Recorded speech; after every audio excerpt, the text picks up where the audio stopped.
Good morning, everybody. This one's going to be short, and I look like this because all three of my disorders are very active. It's a 10-day.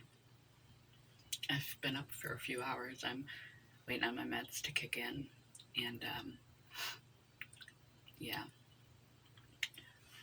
the pain has gone down from a 10 to an 8 in about 2 hours. I was going to do yoga today because I was off of it for a week. When I tried to do it, I hurt really badly the next day, so I decided to do every other day for a week or two before doing it every day again. And I didn't do it yesterday, so today was the yoga day. I have not been in this kind of pain in a while. So I reached for a prednisone, which is not my rheumatoid arthritis medication anymore. They put me on a biologic and hydroxychloroquine, but I still have some steroid medication, so I was desperate. I'm going to talk to my rheumatologist about the possibility of adding that I can take as needed on really bad days, because it does seem to help when nothing else helps. The normal medication, bare back and bodies, OTCs, anti-inflammatories, the steroid medication does seem to make some sort of dent in the pain. But I look like this because I've done nothing with myself. And so there it is. I'm just suffering, daily morning suffering. And at some point, I'll be in enough recovery from the pain. It never really goes away. And exhaustion, that feeling like you've never slept, like you never sleep anymore. That's the chronic fatigue. And all of my illnesses come with muscle or joint pain. They come with pain, a general feeling of feeling ill, malaise, like you have the flu, and fatigue, varying degrees of fatigue as if you have the flu. They're just which rank order symptom is the highest is different in each disorder. So my highest symptom in chronic fatigue is the exhaustion, the fatigue. And it's like you've been awake for a week. It's like you have the flu, you're bedridden fatigue. And then pain in general, feeling of ill. Fibromyalgia is muscle aches and pains from head to toe. You just feel like a big bruise. And secondarily is fatigue. And then third is a general feeling of ill. Rheumatoid arthritis is joint pain, stiffness, and immobility. Pain being the top, and then general feeling of malaise, feeling ill, especially during flares, and chronic fatigue that never stops, that's described to be like flu-like fatigue. So, yeah. I'm a rundown, running on fumes, disoriented, in agony, pain, sleepy monster. And today's a 10, so this is all you get. Au natural. Haven't even brushed my teeth. The invariable mark of wisdom is to see the miraculous in the common. The reason why this is wise, wisdom is applied experience, applied knowledge, the ability to make what you know and what you've gone through into applicable life and self-improving actions, behaviors, and thought patterns, emotion patterns when we get older, especially if we're suffering um, chronic pain, chronic illness, like I am day in, day out. It wears you down. Life itself wears you down. Um, we lose the awe of life that we had when we were children. A child is amazed at everything, and the younger the child, the more amazed. You give a baby a piece of paper, it will squish the paper and listen to the noise and taste the paper and just be mesmerized by a crumpled piece of paper for hours. Little kids want to know how everything works. Everything, from the toilet to the television to a rocket. They want to know how and why and who invented that. And they're curious. There's still some magic and wonder. And in religion, Christian religion, it says, "Come unto me like children." With faith, in order to have a level of spirituality, you have to have some awe and wonder. Any type of spirituality, you have to have some level of belief in magic and unexplained things in life to keep your faith, or you become cynical and sterile that things are how they are, and the magic of life is gone. Hope and faith require finding the miraculous in the mundane, and curiosity, a desire to learn, a desire to continue to learn, to have fascination with something. Invention, science, electric, how do electric cars work?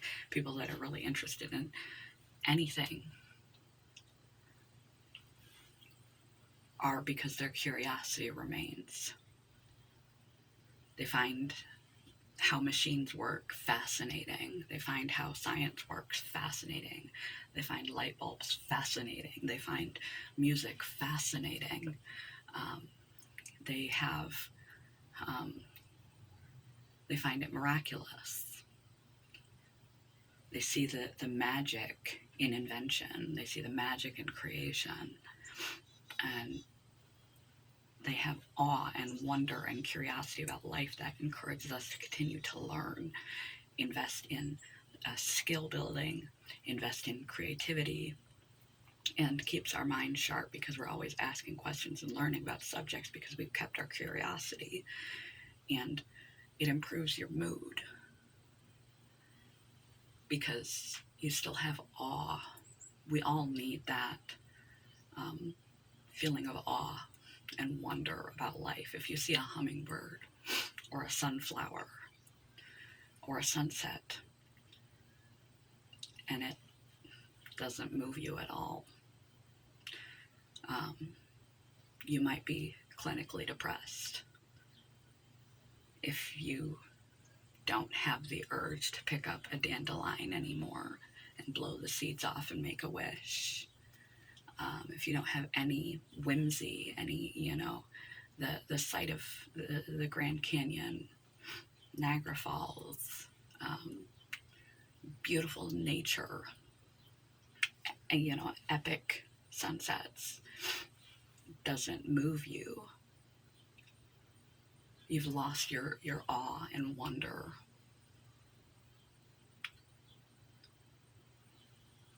Happier people notice the little things in life, the everyday moments, and see them as miracles.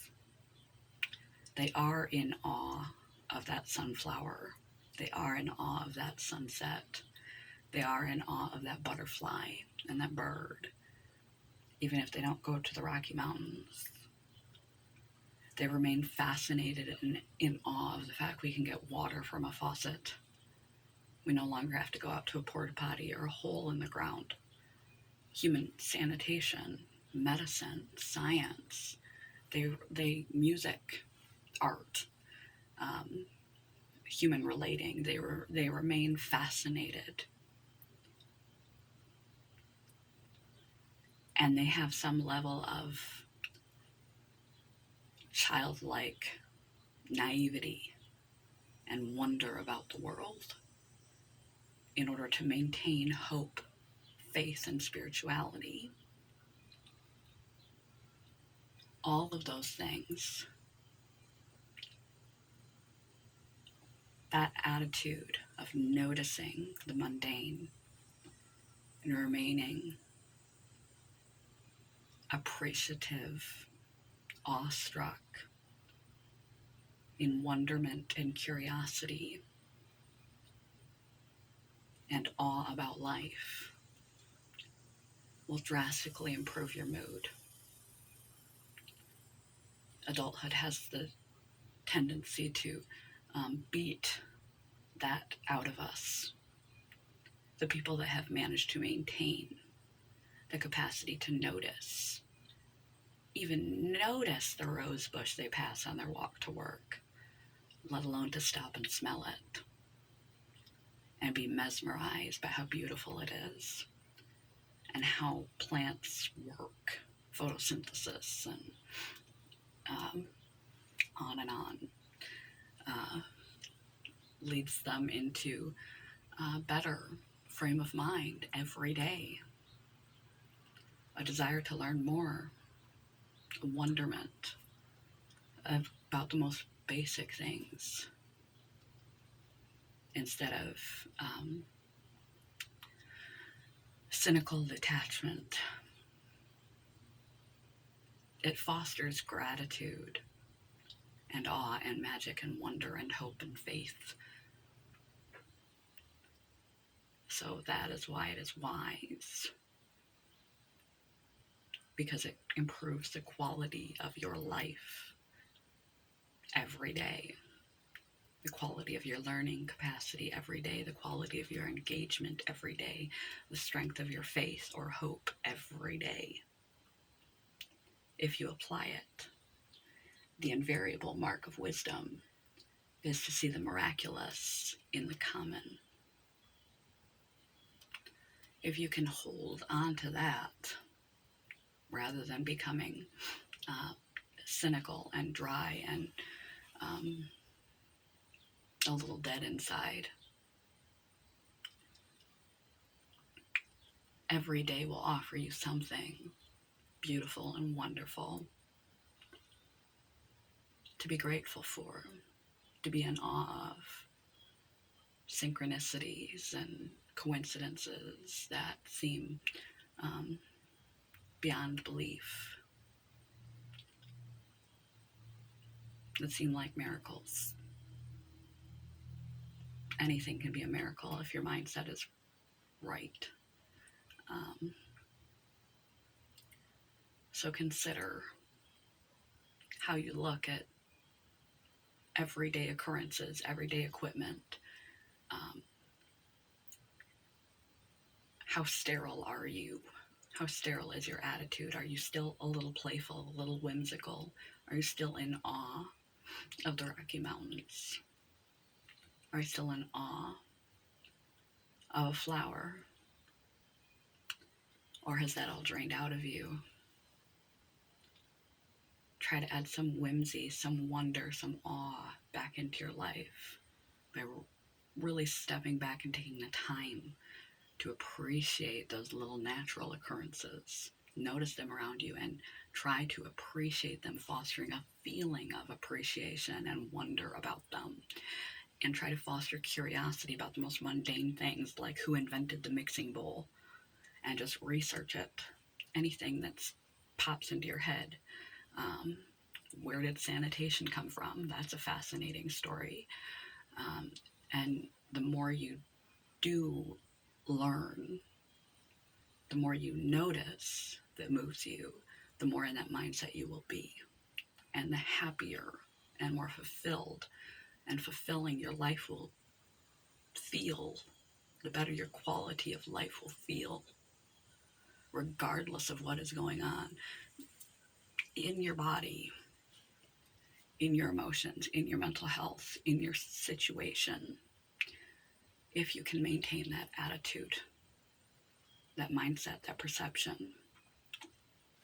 The invariable mark of wisdom is to see the miraculous in the common.